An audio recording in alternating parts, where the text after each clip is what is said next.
The best thing about going to my wife's office party was that I got a chance to give my challenger a good spin. The worst part was that the faster I drove, the faster I would get there. The meeting was held in a cabin in the woods, and there was a good 20-mile stretch of road leading to it. No stop signs, no traffic lights, no traffic. Just an open road waiting for Dodge to do its thing. It also meant no gas stations or jiffy shops. Donna and I have been growing apart since our daughters got married. I was hoping for the opposite, but it was not meant to be. Donna insisted that I accompany her to the ceremony, even though I made it clear that I did not want to go. She used to go alone. Donna liked to drink, but I didn't. Sometimes I drank beer. Also, she was a social butterfly and I was not. For the past year, I have suspected that she was having an affair. By this time, I didn't care anymore. I think this was one of the reasons why we grew apart. I waited, just looked for a way out of an unpleasant relationship. I needed a way to end this matter. I must admit that it was probably because of me that my wife decided to look for lush pastures. I'm a weird type of minimalist, so to speak. I grew up in a very poor family. My brothers and I had much less than most kids our age, by which I mean things like bikes, toys, pets, fancy electronic gadgets, and the like. It was almost like being Amish without religion. I was no fool, and I fully understood how the normal world worked, but I couldn't bring myself to go along with it. I knew it was important to stay out of debt. Paying bills was important, and it was prudent to save something for retirement. To live a comfortable life as a minimalist, you don't have to be a fanatic, but you do have to keep yourself in check. By allowing yourself a few indulgences, you can appear normal to most people. My biggest weakness was marriage and family. I had a really hard time finding a woman who I felt could tolerate my eccentricities and who could accept my uniqueness. Donna came from the same background as me and was used to leading a modest lifestyle. She didn't accept it the way I did, but she could tolerate it. The longer we were married, the more she seemed to bounce back. She became less frugal. I didn't like it, but I understood, especially after the girls were born. In order not to seem strange, we bought a small, practical house and began to wear better clothes. Donna did her hair from time to time and became quite adept at grooming and makeup. We have 2 smartphones from last year's models. As the girls grew older, Donna began working. It was an office job with minimum wage. Transportation was necessary, so we bought her a small Honda Civic, just like I did. Her salary almost completely covered the cost of a car, lunches, and a new wardrobe. My name is William Smith. This is the most common name a person can get. I work for a local company that makes industrial compressors. The work is very monotonous, but I like it. I was satisfied with both the position and the salary. Sometimes I was offered a promotion, but I refused. I didn't say anything to Donna. I hid my second affair from my wife. I felt it was prudent to save for retirement. Every chance I got, I bought gold, 1 ounce of Krugerrand. I had over 30 in my safe in the basement, and I was just getting started. And finally, I took the liberty of a 1970 Dodge Challenger. Donna did a good job at Gilbert Industrial. She regularly received bonuses and promotions. During the first year, she talked quite a lot about her work, but then it started to fizzle out. Now she rarely mentions work or the people she works with. I knew something was wrong, but I couldn't figure out what it was. Tonight, I hoped to gain a better understanding of the situation.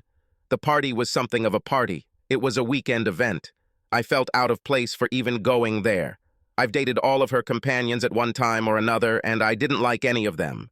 We pulled off the highway at Holbrook, and I was finally able to let the Challenger accelerate.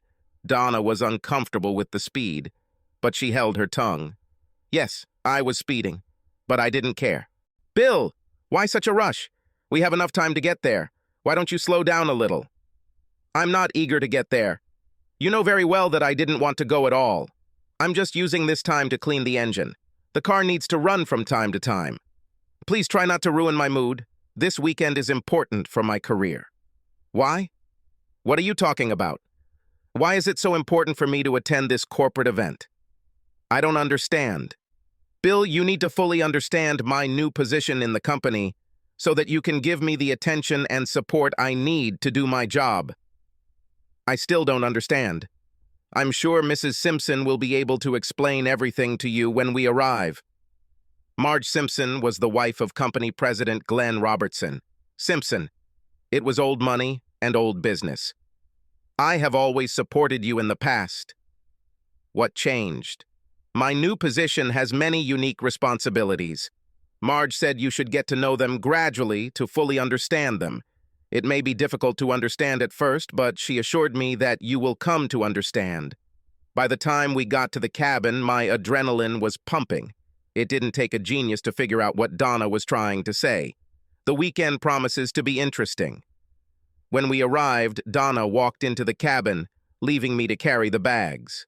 I felt like I had been put in my place. "Hey, nice wheels, Mr. Smith." It was Toby Wallace, the only decent worker in their office. "Hello, Toby. How are you?" Toby introduced me to his wife, Bonnie. They were sitting on the front porch, but it seemed like everyone else was inside. I glanced around the parking lot and estimated that there were about 16 cars there and one beat-up old truck at the end of the lot. We spent the next 5 minutes talking about the Challenger. "What are you doing outside? Why aren't you and Bonnie inside with the others?" "These are not our type of people, Mr. Smith.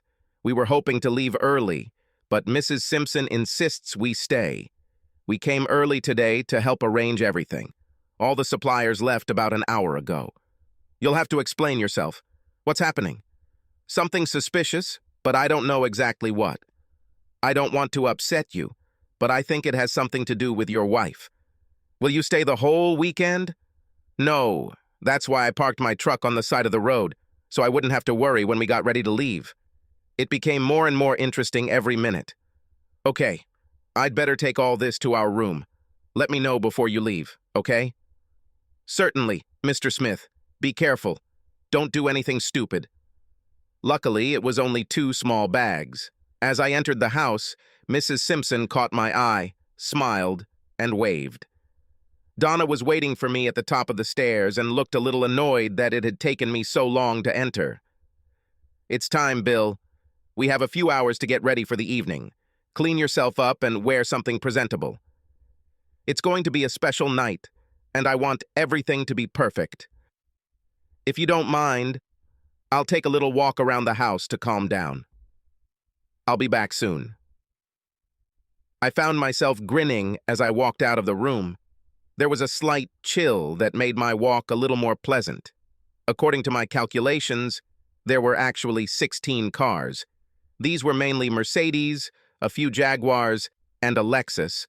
4 of the vehicles had out-of-state license plates. I was a little confused trying to understand how a woman in my wife's position could measure up to people of that caliber.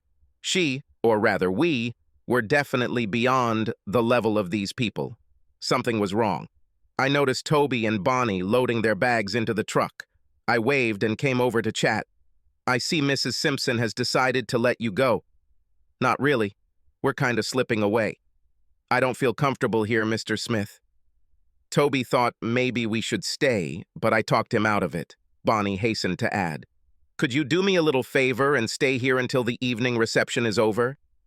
I'm also a little worried and would really appreciate it. I have no idea what's going on, but I don't like it. Great minds think alike." "Isn't that right, Bonnie?" She blushed slightly at my pathetic attempt at humor. "I think we can. At this stage, there will be crabs and oysters. Toby, I think I'll like it." I dressed the way my wife insisted. Before we reached the buffet, the hostess took me by the arm and led me into a quiet alcove. "We're so glad you decided to come tonight to support Donna. This is a big step in her career, and it is important that she has your full support. The increase in salary and benefits is very significant, and I am sure you will be pleased with it. Forgive me for asking, but what position are we talking about?" Donna was a little cagey. When I ask her about it, she usually just shrugs it off and tells me to wait until the evening. "It's okay, William. I think she just wants to surprise you." "You did not answer my question." "There is no official name. I guess you could just say she's a personal assistant." "Understand. Well, the buffet looks good. Thanks for the explanation, Mrs. Simpson." "Marge." Please call me Marge. I spent the next hour or so trying everything on the line. Donna was busy socializing with important people, so Toby, Bonnie, and I were able to spend a little more time together. We were just packing when Mrs. Simpson arrived. William, Donna said that you arrived this evening in your sports car. I was wondering if you could take us on a little drink run. I smiled and nodded. There are 3 cases of wine at the ABC store in Holbrook. They're already paid for, so all you have to do is come and pick them up. There shouldn't be any problems, but if there are, just call me. Be sure to take your phone with you. I'll be glad, Marge. I'll let Donna know and go. When she left, I looked at Toby. Meet me outside in 5 minutes. Donna just smiled when I told her that Mrs. Simpson had asked me to help. Her only comment was, "Don't forget your phone." It's interesting that they both emphasized the same thing. Toby, I need a favor. He smiled when I tossed him the keys to the Challenger. Are you serious? Go to Holbrook and buy 3 cases of wine at ABC for Mrs. Simpson. I have a feeling there might be some problem that will cause a delay, if you know what I mean. Toby smiled and nodded. Here's my phone. Just put it on your dashboard. If he calls, don't answer. Whatever you do, don't turn it off. Questions? How long do you want us to stay away? At least 2 hours and top up with gas before you head back. Enjoy. It was a little chilly outside, but I took the precaution of wearing a comfortable jacket. Now all I could do was wait and watch. From various places on the back porch, you could see most of the inside of the house. A thermos of coffee would have been very helpful, but I didn't plan for it in advance. I found a convenient place from where I could look inside without being noticed. Donna was the center of attention. She smiled, laughed, and was embarrassed like a movie star. About 20 minutes later, Mrs. Simpson and Donna took a closer look at Donna's cell phone. I knew exactly what they were doing, checking my location. Well, thanks to Toby, I'm almost at Holbrook. They both smiled as Mrs. Simpson raised her hand and began to speak. Unfortunately, I couldn't make out what was being said, but everyone in the room seemed to quietly approve of what they were hearing. It sounded like quiet applause. Glenn Robertson Simpson walked over and took Donna's hand. They started up the main stairs and stopped. He raised his hands and hers in the air as if in a victory salute, and they both laughed. As they walked up the stairs, I heard cheers in the room. There was about an hour and a half left before the Challenger returned. I decided to take my time and enjoy life. I always had with me my trusty penknife of good steel with a sharp blade. I looked around and decided that I would start with the cars closest to the house. I was in no hurry. There was nowhere to rush. I carefully placed each valve stem in my jacket pocket. I didn't want to lose anything, and I didn't want to litter the Simpsons' driveway. 16 cars and 64 valve stems. I had almost an hour left. What to do? What to do? 4 cars were locked. All the others were open, so I started again with those closest to the lodge and removed the sign-up sheets. Some were in the visors, but most were in the glove compartments. I had no idea what I would do with them, but I thought they might come in handy in the future. There were still 30 minutes left before Toby returned. I decided that I needed to remove the valve stems on the spare tires. Since I had access to the cars, I also had access to the trunks. 20 minutes later, I had 10 more valves. 2 cars did not have spare tires. I know it was petty and childish, but it gave me a little bit of easy satisfaction. I'm not a big fan of confrontation, so everything I did or intended to do was low and mean. I didn't have any self-esteem issues, so I didn't feel the need to appear masculine or heroic. I will allow all alpha males to take on this role. 20 minutes later, the Challenger returned. Toby and Bonnie seemed to be enjoying the ride. He confirmed that there was indeed a delay at the ABC store, as I expected, and it looked like it was pre-planned. While they were gone, no one called my cell phone. I turned it off and took out the SIM card. They couldn't wait to get home as soon as possible. I thanked Toby, wished him a safe journey, and strongly encouraged him to find another job as soon as possible. I'm sure the cases of wine were quite expensive. This problem was easy to solve. I placed all 3 boxes on the porch of the lodge. I never wanted to be accused of stealing. The ride home was relaxing. There wasn't much in the house that was important to me. A few personal papers, a laptop, and Krugerrands. At first, I was going to set the house on fire before leaving, but that would have made Donna a martyr. I didn't want to do this. 2 hours later, I was on my way.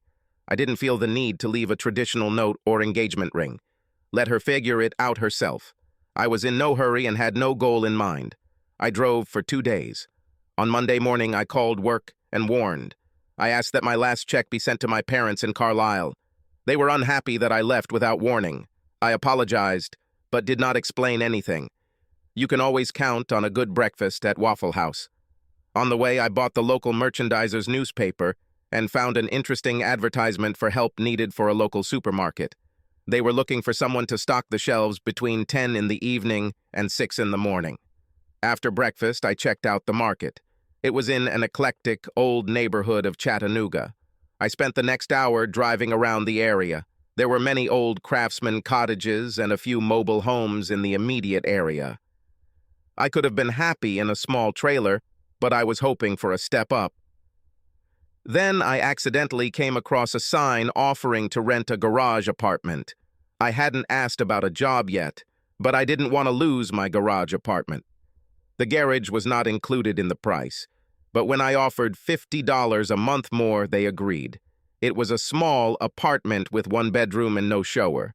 It was furnished haphazardly, a bed, a chest of drawers, a table and chairs. The rent was normal and the location was suitable, so I took it.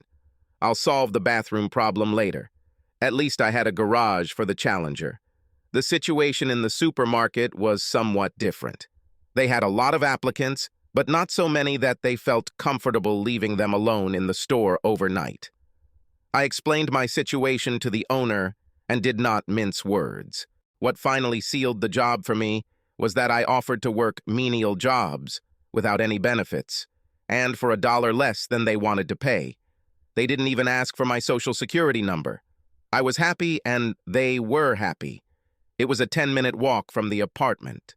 I spent the rest of the day settling into my new home. The landlord gave me the access code to his internet, which was nice.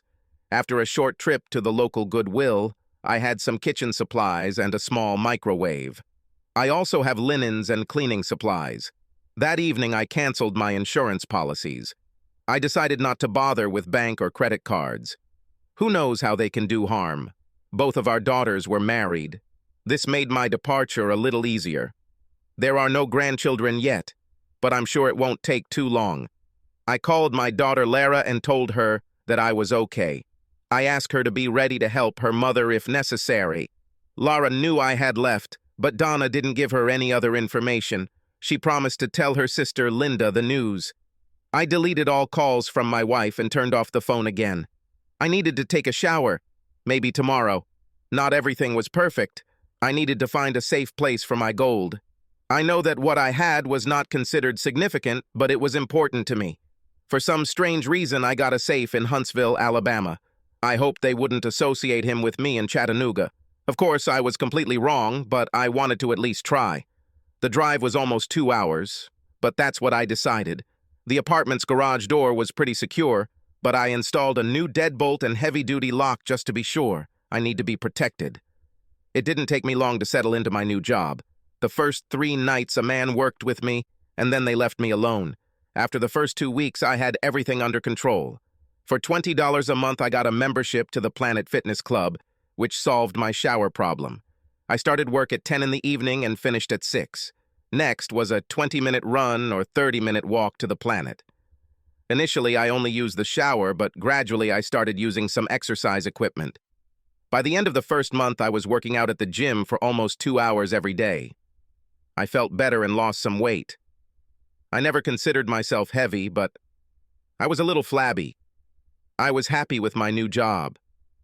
It was monotonous, but at the same time different. It's hard to explain, but I'm sure you'll understand what I mean. I did my job, and they left me alone. The gym was also a good choice. I decided which exercises I liked and which ones I should avoid. I didn't have a TV, but I did have a used desktop computer with a good monitor. I haven't been cooking much, but I have found that my eating habits have changed a bit. Although it was not my intention, I found myself drifting towards the keto diet. After 3 months, I felt better and lost weight. It's time to reconnect with my daughters. This time I called Linda. "Hello, Linda, this is your father." "Well, it's time. We were all worried about you. Are you okay? Yes, everything is fine. Do not worry about me. I've always been able to take care of myself. I'm only calling to make sure your mom is okay.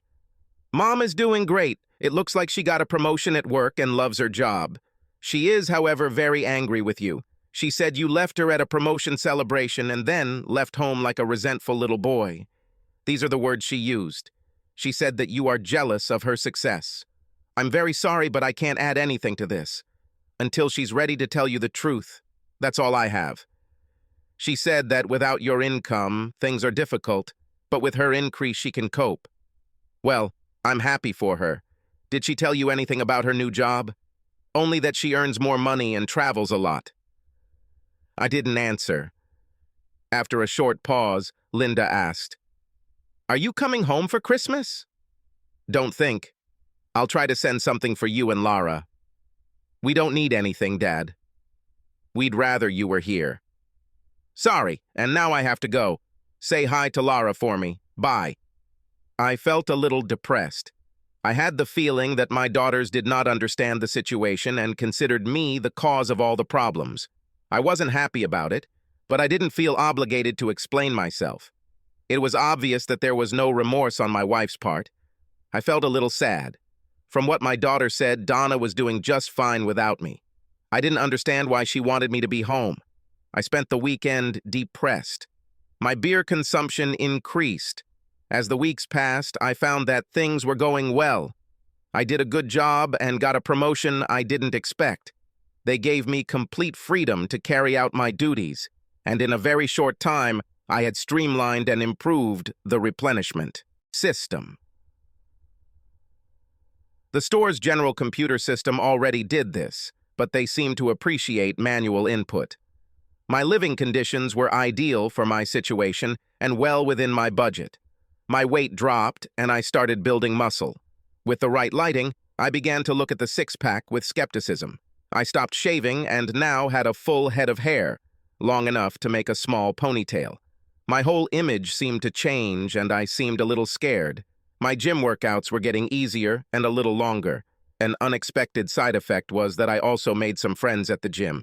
In fact, they were not friends, but rather acquaintances. I was very careful with women because I didn't want any problems. With guys, it didn't matter. In fact, we regularly joked with each other. However, one very unusual alliance arose. Her name was Harry, or at least that's what everyone called her. She was not very friendly and rarely spoke to anyone. I turned out to be an exception. She came there every morning and worked for at least 2 hours. This was an intense workout, not fancy yoga. I guessed she was about 45. She was tough-looking and always wore sweatpants and a sweatshirt. All the other women showed off their bodies in tight latex and skimpy outfits. Not Harry. I was the only male in the entire cage that she talked to or even looked at. I didn't encourage her, but I didn't drive her away in any way. To be honest, I was a little flattered. Several months passed, and I still had no contact with my daughters or my wife. I just couldn't bring myself to do it. I have traveled to Huntsville several times to add to my Krugerrand collection. Then everything started to change. "William, can I see you for a minute?" This was not the usual way to start a conversation with Harry. She called me William when all the boys called me Bill.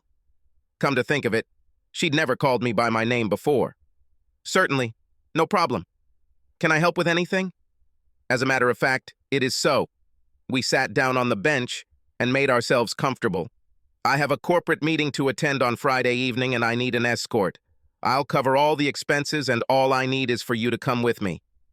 I noticed that you don't drive, so I'll also provide transportation. If necessary, I can reimburse the costs." I hesitated and she quickly picked it up. "I'm really sorry. Did I do or say something wrong?" "No. Not at all. I just have a few skeletons in my closet, so to speak. If you can get around them, I'll be happy to help." "Okay, what are the problems?" "First of all, I'm married." "About. Damn, you never mentioned a wife. I think this is strange." "No, not at all. I just wanted you to know in advance. I haven't seen or spoken to my wife in over 9 months. I don't even know if I'm married yet. Have you filed for separation or divorce? No. What else? I don't have anything suitable. No suit, no jacket, no shirt, no regular shoes. I don't need all this, so I don't have it. No problem. I can take care of this. That's why I ask a week in advance. I do work at night, but I think I can get a free evening without any problems. I'm glad you solved this problem. She smiled when she said this. And what else? Do you want me to shave? William, I like your beard and hair, but to be honest, you're a little scruffy.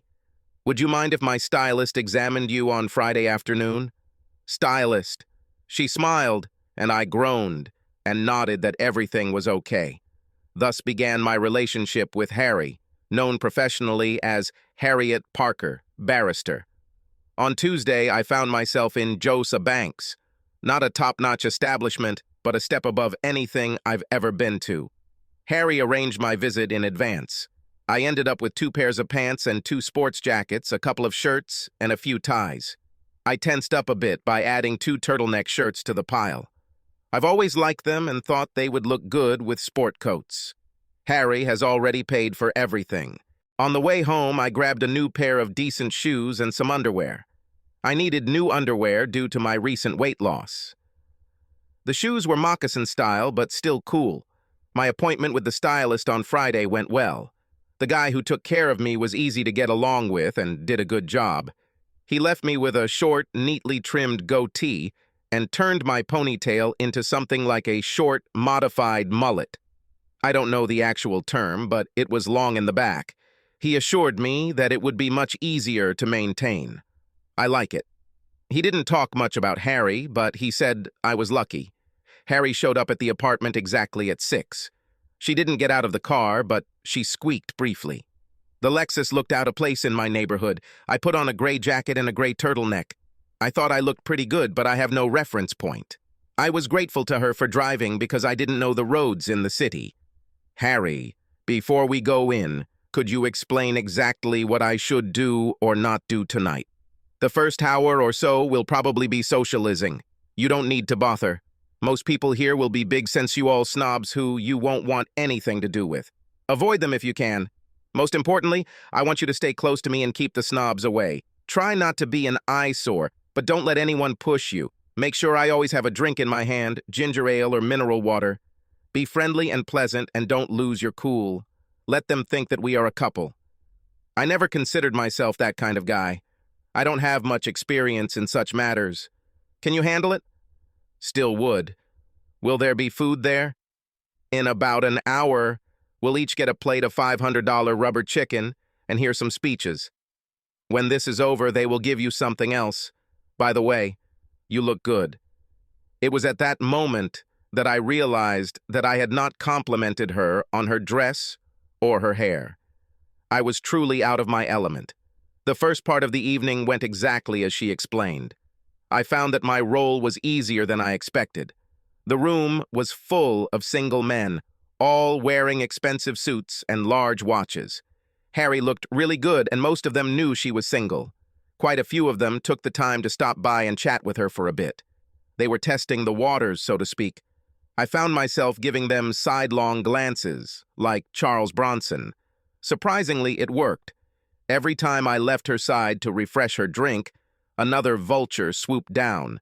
Some of them brought her drinks, which she calmly handed over to me for me to dispose of. Harry looked at me a couple of times and seemed to smile. Finally, we sat down. 300 chicken dinners came out of nowhere. It was a miserable plate. I'm not what you'd call a picky eater, but this was something completely different. I kept thinking about $500. Harry leaned towards me. William, do you want to leave this place? I didn't answer her. I just stood up, took her hand, and we quietly left. I don't think anyone even noticed. When we entered the garage, she kicked off her shoes and tossed me the keys to the Lexus. Find us some real food, William. 20 minutes later, we were at Hillbilly Willie's. We each had a full plate and a glass of beer. While we were eating, I noticed one unusual thing. Her evening dress had long sleeves. Most women's dresses had short sleeves or no sleeves at all. Besides, she was barefoot, and it didn't seem to bother her at all. Everything quickly returned to normal. My evening with Harry was pleasant, although it did not end in any intimacy. We continued our usual relationship at the gym. 3 weeks later, Harry had another appointment that required an escort. I, of course, agreed. I felt obligated to explain the situation to my boss, and he found it quite funny. Under the circumstances, he told me that there would be no need to ask for permission to leave, just leave him a note. He more or less told me that I was responsible for my own time and should treat it as such. Our second night was similar to the first, except there was no food and there was more drinking. More booze meant more lizards scurrying around. Every second guy who approached her brought a fresh drink. I spent most of the evening collecting and disposing of unwanted glasses. One of the most obnoxious guys has finally gotten to me. I took him aside and quietly told him that if he pestered my fiancée again, I would clean his face. He disappeared for the rest of the evening. Like many other scum, I had no idea I had become so formidable. After the meeting, we went out for sushi, but ended up eating $40 worth of sashimi. It was another fun, platonic evening. 2 days later, Harry surprised me while I was rowing. "Why didn't you tell me we were engaged?" I was a little embarrassed when one of my colleagues asked me about it. She didn't wait for an answer, but smiled. I called Laura. She said Donna avoided her and Linda. All Laura knew was that Donna traveled a lot, and that people regularly stayed at the house. I asked her if her mother had filed for divorce, but she had no idea. It had been several weeks since he and Linda had spoken with Donna. For some reason, I got angry. The more bottles I emptied, the worse it became. The next morning, I sent 74 valve stems to Glenn Simpson at Gilbert Industries. I included a short note. "Thank you for a cheerful evening." More than a year has passed since that party, but I was sure that he remembered it. I skipped the gym that day. I didn't want to train with a hangover. The next day, I received a suggestion from Harry. I promised to explain everything to her the next time we had dinner together. She picked me up at 6 in the evening. Harry took me to Chris's steakhouse. This was my first time in such a place. She listened silently and made no judgments. I returned to my apartment just in time for the start of my work shift. The next day at the gym, Harry asked me another question. Do I know anyone who was in the hut that night? When I told her that I had the names and addresses of everyone who was there, her eyes lit up. After our practice, she came to my house and I gave her an envelope with 12 car registration sheets. She grabbed them and kissed me on the cheek. There are many types of lawyers. Harry was a personal injury lawyer. She tried to explain it to me, but I just smiled and asked how much it would cost me. All I received in response was another kiss on the cheek. 3 days later, my daughter Linda called me. Donna called her to see if she knew where I was. There was a problem at Donna's workplace, and she found herself in the middle. She was unhappy and wanted to talk to me immediately. Linda refused to tell her anything. I wonder if Glenn received those valve stems. I called Harry and said I'd pick her up in 20 minutes. Her office was located in a prestigious shopping center. It was cute, but not too flashy. Harry had never seen Challenger.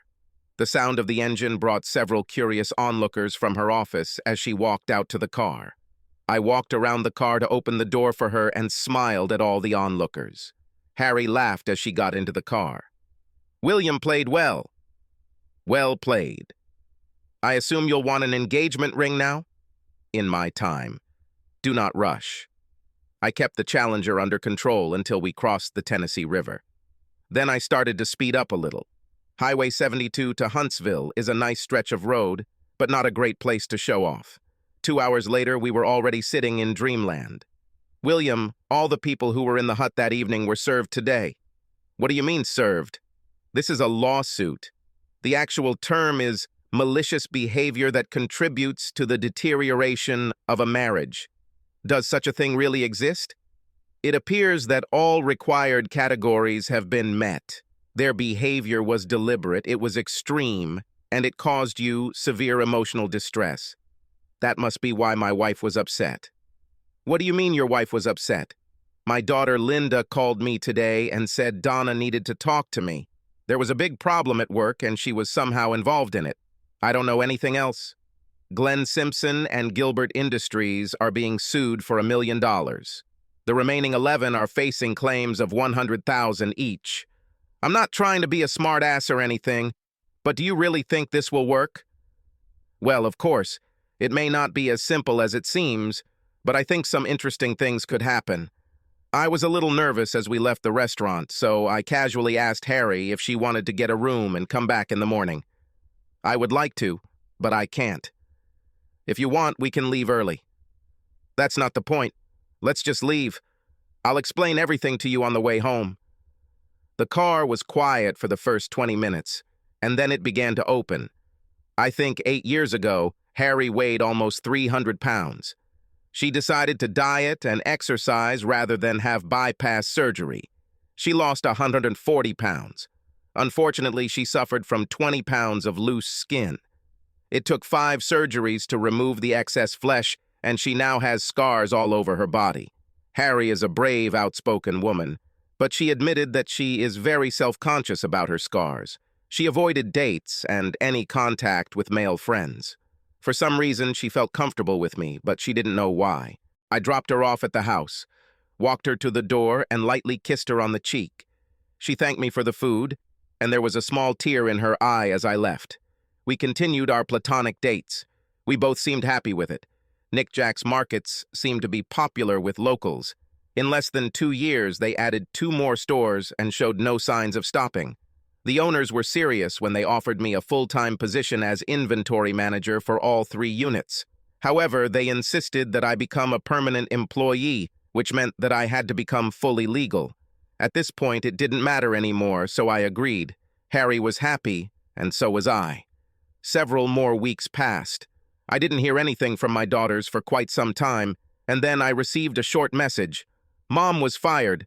This made things a little more complicated. Now I had a regular job with a decent salary, and Donna no longer worked. At this point, I was afraid that I would end up being punished in a divorce. William, I have some good news for a change. Harry was serious, but I was all ears. 3 of the 11 people we sued settled the case. What does it mean?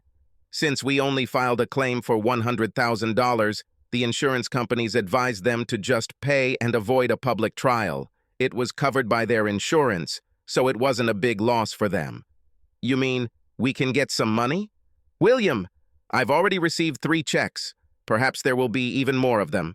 Do you think this has something to do with Donna getting fired? Yes, sure. Will this ruin my divorce? Have you submitted your documents yet? No, not yet. I was going to ask you to help me with this. Harry smiled.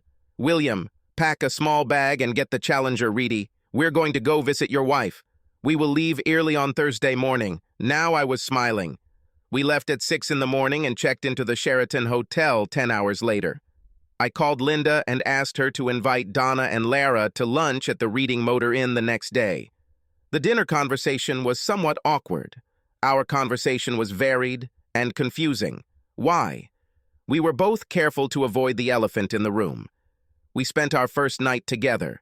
We were friends for more than a year without any benefits. The last thing I wanted was for her to feel awkward. While I won't go into detail about the evening, I will say that it was nowhere near as traumatic as we expected. We were both a little rusty, but managed to get through it with good results. She seemed relieved that I wasn't disgusted, and I was happy that it wasn't as bad as she made me think. We were a couple of happy fools. In the morning, we had brunch. Donna and the girls were already waiting for us at the table. I was wearing one of my new sport coats with a dark turtleneck. I looked good. Harry was dressed in one of her light business suits, something like professional casual. My wife and daughters looked at me in amazement. Donna, Linda, Lara. This is Harriet Parker, my confidant and lawyer. Harriet, my wife Donna, and daughters Linda and Lara. It was awkward, but the best I could do. Before we could get into pointless chatter, the waiter appeared to take our order. I am not hungry. If you don't mind, I'll just have some coffee.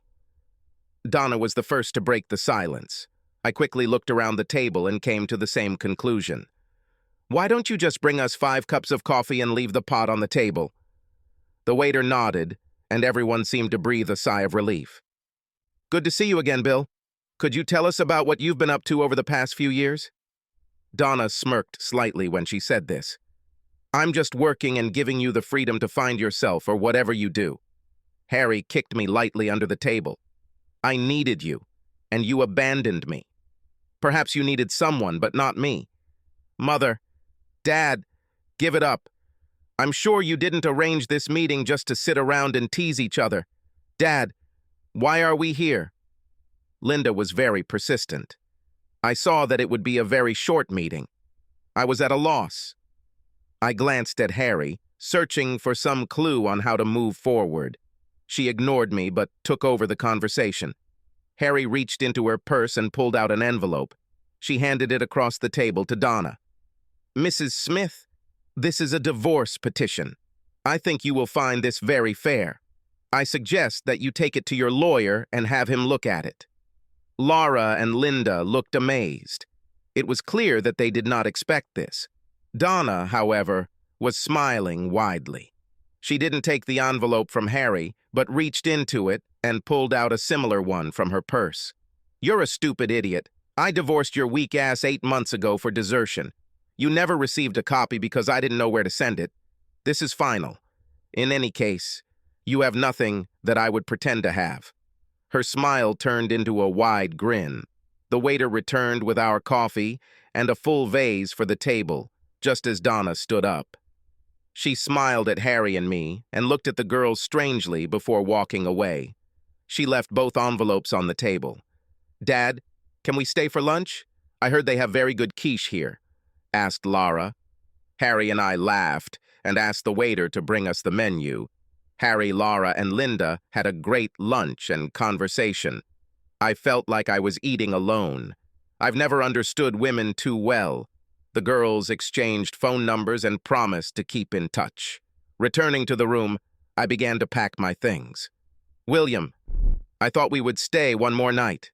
"Yes, but not here. Hurry up and get ready." An hour and 30 later, we were in Elkton, Maryland. After another 30 minutes, Harriet Parker had become Harry Smith. We spent the night in Luray, Virginia. We have a house with a 3-car garage. That's another story. The girls said Donna had a fit when she found out I received over $2 million from Gilbert Industries.